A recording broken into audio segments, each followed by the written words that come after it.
Over the coming weeks, John performed several checks to make sure the handsome man had left town. We found a few discarded masks, and we didn't see any people sneaking into the school after hours. That was all John needed to put the whole thing to rest, but it was clear that it put him on edge. He wasn't a frontline kind of guy. I got the sense that something was worrying him. He got more obsessed with keeping time, putting up a clock in every room and having me always wear a digital watch. If something, anything feels out of place, check the time, he told me. If time stands still, you need to do the same. Trying to get anything out of John was like pulling teeth. He was especially reluctant to talk about the clocks. He kept repeating that the less I knew, the better, and that it might save my life to stay ignorant. That didn't help though. If anything, it made it all the more intriguing. I got to spend more time with John, learning more about him and his daily routine. I learned that he only slept 3 hours every night between 2 and 5 a.m. He only ate a single meal, prepared black pudding that he microwaved in the morning. He also drank a lot of water, like a lot of water. He checked my blood regularly, and I was put through a cleansing routine every 2 weeks. Every time a thick black goo was separated from my blood cells. He saved it in a small test tube, dated it, and put it in a freezer. Just in case, he explained. I have to make sure it doesn't get worse. As February turned to March, things were going pretty well. John started to forget about obsessively checking the time.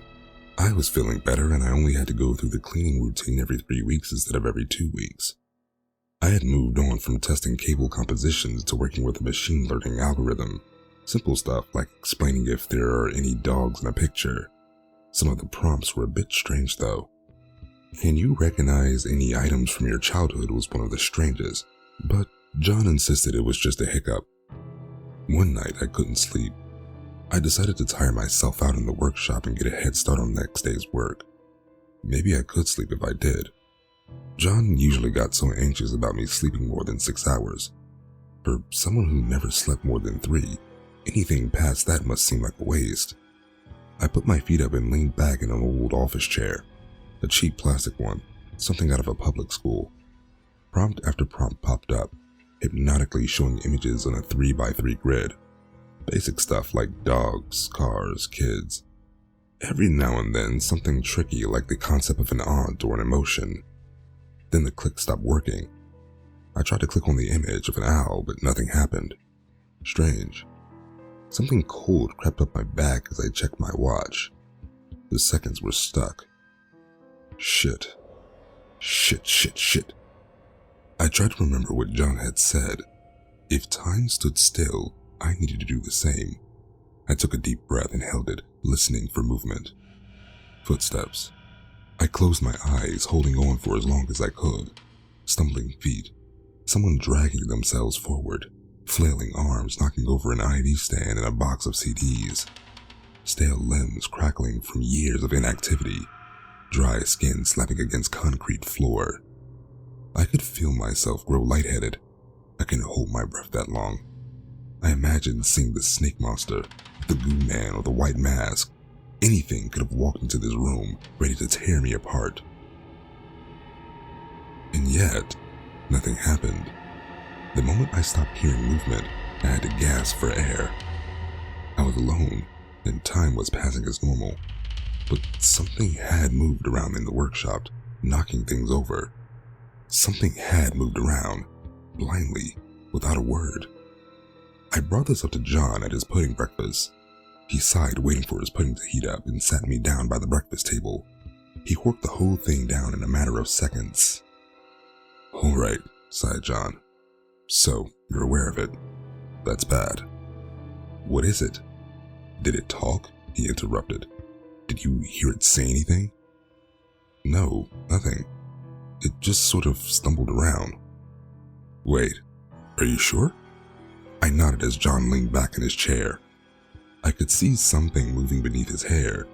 5 in the morning and he was already wearing sunglasses. "That doesn't make sense," he said. "It talks, and it isn't the kind of thing to fumble. So, what are we dealing with then?" John had fetched a coaster with a little picture of a sunflower, the color of which had faded years ago. "Imagine this is us here," he said, pointing to the flower. "This is our world." Then he flipped the coaster, pointing to the bottom side. "But this is also something. This space is equally big, but the two sides never meet.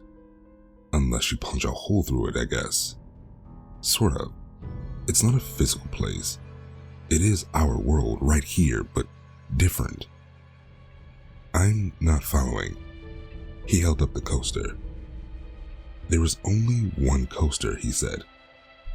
"But there are two sides. Both exist at the same time in the same space, but they're vastly different. One side with a picture of a sunflower, one side with nothing but cork and crumbs." "So, what are we dealing with?" I repeated.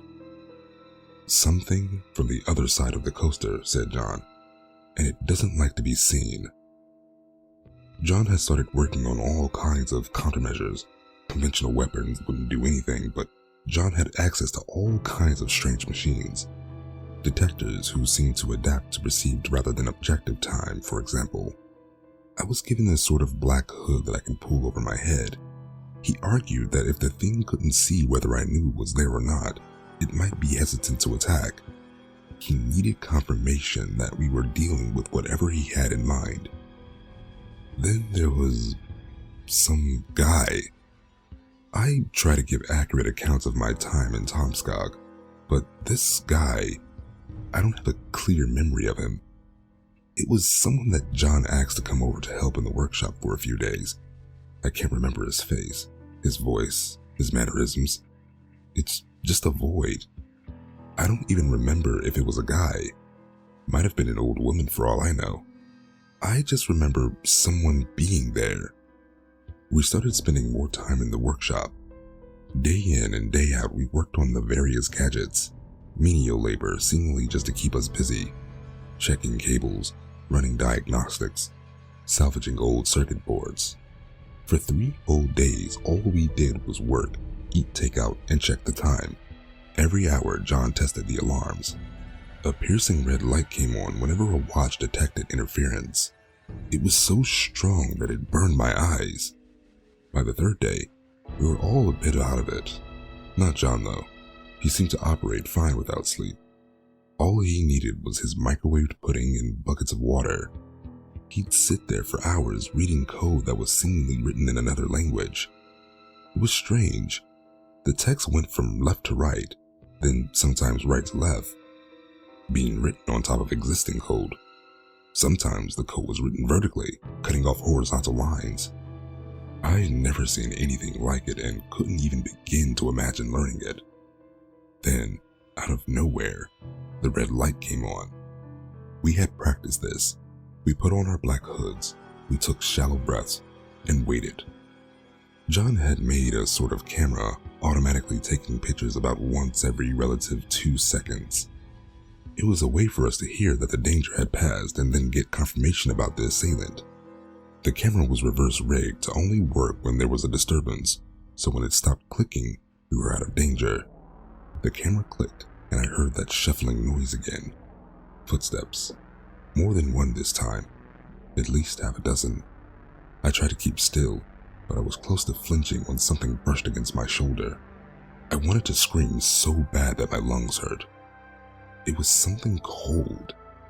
The guy was just sitting across from me, and he audibly gasped. Suddenly, every bit of movement in the room focused on him. He panicked. There was a burst of movement, knocking both me and various equipment over. I just curled into a ball and tried to keep still. I felt feet bumping into me as a small crowd hurried past me. I remember him screaming something, screaming at me to do something, but I can't remember what. His screams grew lighter and lighter until finally they stopped altogether. There was an awful fleshy sound, like skin being torn apart, bones breaking, sinew snapping like tense rubber bands. Something warm was spreading across the floor, and the guy had gone completely silent. I expected a click from the camera, but nothing came. I couldn't even feel the warm glow of the red light anymore. I don't John at the other side of the room was at loss for words. What the fuck was that? The workshop was fine overall. A few boxes knocked over, but nothing on the floor. The guy was gone. I remember feeling strange, like I was confused about not remembering him. I remembered him so little that I wasn't even bothered about him being gone. John, on the other hand, was panicking. That wasn't it, he screamed, checking his cameras. That was... what the fuck? He slapped the box of cables, sending it sprawling across the floor as he dug his fingers into his scalp. It's supposed to be one. Just one. And it doesn't stalk you. It doesn't come back. That was way more than one, I added. I don't know what... Look, I've seen a lot of things, John said, grabbing my shoulders. But this, whatever the fuck that was, I don't know. John got nothing on the cameras. He pored over them all through the night, forgetting to heat up his pudding in the morning. I just sat beside him, quietly waiting for the adrenaline to pass through my system. Sometime in the early morning, I must have passed out in my chair. It was almost lunchtime when I woke up. They're not attuned, he said. They're not part of the other side. Huh? The coaster, he said, tapping the symbol. Remember? The other side? They're not part of it. That's why the cameras didn't get anything. Wait, so... what? They're from here, John said. Somehow, they're from our side. I don't know. So, what do we do? I asked. What's our move? John leaned back in his chair and took off his sunglasses. He buried his face in his hands. I don't know, he sighed. I don't fucking know. I stayed in his workshop all day, drifting in and out of exhaustion. I had a hard time closing my eyes, imagining the light turning red. I listened so hard for the cameras to start clicking that I jumped at every noise. My nerves were shot to hell, and the clatter of John's keyboard didn't help. Later in the afternoon, as I drifted out of a stress-induced nap, I let my mind do the talking. What happens to the people it catches? I asked. What? You said it doesn't want to be seen. So what happens if you see it? Usually it tears your head off. It what? It tears your head off, John repeated. And it keeps you in this sort of quantum semi-realm. Time stands still, so you don't really die. You just lose your head. What the fuck? That's why I didn't want to tell you. If you know about it, you can see it, and then it kills you. But you already seem to know, so at this point, it doesn't matter. I took a short walk to clear my mind and get something from the kitchen. John didn't keep much in the way of snacks, but I'd stocked up on power bars and sugar-free cola. I could get a pot of coffee brewing. I had to get something. I was running on fumes. John might not need much sleep or food, but this was one of the many ways we were different. I collapsed at the kitchen table, chewing on a stale piece of fudge. I was tired of feeling scared. I was shivering, but it wasn't even cold. I shook so much, I bit my tongue. Frustrated, I threw the fudge across the room. Looking out the kitchen window, I saw someone. There was a person 20 feet from the window, a young man wearing a red summer jacket. He didn't have a head. I hadn't noticed the clock stopping. I just froze, staring at the thing outside. A person without a head looks so weird. The silhouette just looks off. It hit me just how alien it felt. It didn't see me. It couldn't hear me. I moved a little and saw it twitch to life. An arm shot out in my direction, and one of its legs moved. It had to be the vibrations. Maybe it didn't know if I could see it, but maybe it could feel the vibration of sound and movement. After what felt like minutes, it was gone with the blink of an eye. I hadn't even noticed I was holding my breath. My hands were curled into claws. I ran out of the kitchen, leaving the fudge for the ants. I hurried back into the workshop, my eyes struggling to stay focused. John looked up at me confused. "It's the victims," I said. It's not the thing that kills him. It's the victims. That doesn't make any sense, he said. Why would they? He put a finger to his lips. I could see the cogs turning behind his eyes. Hold on. He brought out a notebook and pen. So here's the thing, he said. You're doing the year walk. At the end of the year, you might get something similar to a wish. It's not all that clear. But here's the thing. Things are crawling out of the woodwork to kill you. The thing in your bathroom, at your apartment, at the school. They all have their own agendas, but there has to be a common reason. It has something to do with me. The wish, he said. I think if they kill you, they get your wish. For a solid minute, John just looked at me. I could see thoughts fluttering in his mind, like he was calculating something. His eyes kept drifting around the room, looking for something. He shook his head. That's it, he said. That's why they're coming for you. That's why the victims are coming for me, I said. They want to wish themselves alive. Or dead, nodded John. That has to be it. That makes sense. Barely. John got up from his chair and fetched his car keys. I could see the excitement return to his face. I know what to do, he said. Let's go. We ran outside, only stopping to open the gate and lock down the house. John started the car and I jumped in as it rolled up next to me. I hadn't jumped into a moving car in a few years. The thing that killed them, he said. We haven't seen it. It isn't there. It doesn't follow them. Well, it doesn't kill them twice. And they're scared of it. They're scared of the other side, right? It's a theory. So we need to keep you near something that scares them. Something from the other side. And I suppose you? We took a sharp left turn and John threw himself on the brakes. The entire road full of standing, headless corpses. I couldn't hear the engine over my beating heart. I got hyper aware of my hands, trying to find something to do, something to grab, something to defend myself with. It felt like the seatbelt was choking me. John just stared, dumbfounded. We got up. Yeah, Then they started running, bodies piling on top of each other. Men, women, children, old and young, broken bodies and discolored skin wordlessly sprinting towards us, crawling over one another. The entire road was covered with them. There was no way for us to get through. John put the car in reverse, turned and just took off. The engine struggled and for a second, it sounded like it was about to give in. Hands smattered against the windows. One of them tried to crawl up on the trunk. The clock stood still. Come on, John screamed as he punched the dashboard. Come on! More of them grabbed on, dead fingers curling around the edges of the bodywork, trying to hold us back. Not a word. The car lurched forward as it got loose. John just screamed as we shot down the road, leaving them in the rearview mirror. Moments later, the clock started ticking, and they were gone. I could see John sweating. Not much, but a little. Oil black drops falling from his brow, much like the goo he extracted out of me whenever we did the blood cleanse. Oh my fucking God, he screamed. Jesus Christ! I just cheered, all the tension releasing. There'd been so many of them. So many.